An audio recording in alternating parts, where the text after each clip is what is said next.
Olá! Hoje a gente vai mergulhar num tema que é, olha, simplesmente fundamental: a valoração econômica ambiental. A gente vai explorar duas grandes linhas de raciocínio que tentam dar conta de uma pergunta para lá de complexa. E a pergunta é basicamente essa: quanto vale um rio limpo? Ou, sei lá, uma floresta em pé? O ar puro que a gente respira? Parece uma pergunta simples, né? Mas a verdade é que a resposta para isso divide economistas e pensadores há muito, muito tempo. E o ponto de partida dessa história toda é que, para a economia mais tradicional, se uma coisa não tem preço no mercado, o valor dela na planilha é, muitas vezes, zero. Sim, zero. É aí, exatamente para desafiar essa ideia, que surge a economia ambiental. Ela busca um jeito de dar valor ao nosso patrimônio natural. E para entender como, vamos ver duas abordagens principais. Ok, vamos começar com a primeira corrente de pensamento, a visão ecodesenvolvimentista. Para essa turma, o problema ambiental não é um mero detalhe técnico. É algo bem mais fundo que exige que a gente repense o sistema por inteiro. E olha, essa ideia não surgiu ontem, não. O termo foi usado oficialmente lá em 1972, na famosa Conferência de Estocolmo, e de lá para cá só veio ganhando corpo. É, na essência, uma crítica bem direta ao modelo de desenvolvimento que domina o mundo.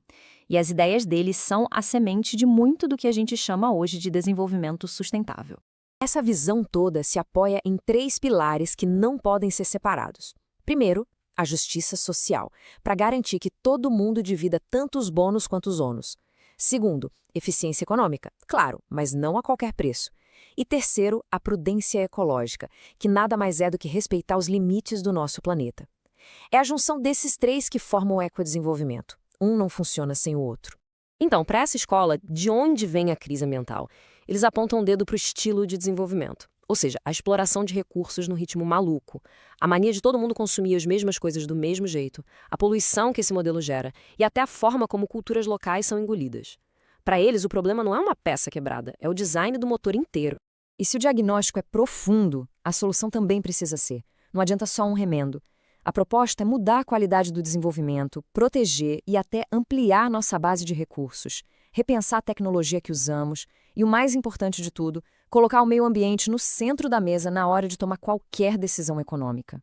Agora, vamos dar uma virada de chave e conhecer a segunda grande escola.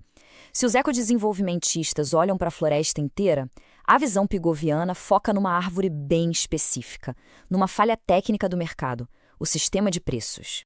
E para entender essa visão, tem uma palavra-chave: externalidade. Pensa assim, ó, uma fábrica que polui o ar. Essa poluição gera um custo para a sociedade, certo? Problema de saúde, dano mental. Só que esse custo não aparece no preço do produto que a fábrica vende. Essa conta, que todo mundo paga, mas que não está na etiqueta, é a tal da externalidade. É um custo real, só que invisível para o mercado. Quem sacou isso foi um economista chamado Arthur Pigot, e se liga, isso lá em 1920. O que ele dizia é que a poluição, por ser essa tal de externalidade, bagunça a economia toda. Na prática, a gente acaba tendo poluição demais, simplesmente porque, para quem polui, ela sai de graça. Então, o ponto central aqui é o seguinte: para essa corrente, a poluição não é um problema moral, nem do sistema como um todo. É quase um bug de informação. O sistema de preços simplesmente não está contando a história completa.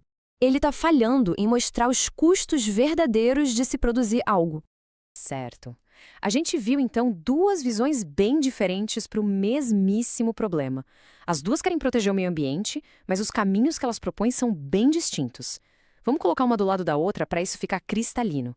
E aqui o resumo fica perfeito. De um lado, os ecodesenvolvimentistas, que olham e dizem: o problema é o estilo de desenvolvimento, a solução é mudar o modelo inteiro. Do outro lado, os pigovianos, que diagnosticam uma falha técnica no preço e propõem consertá-la.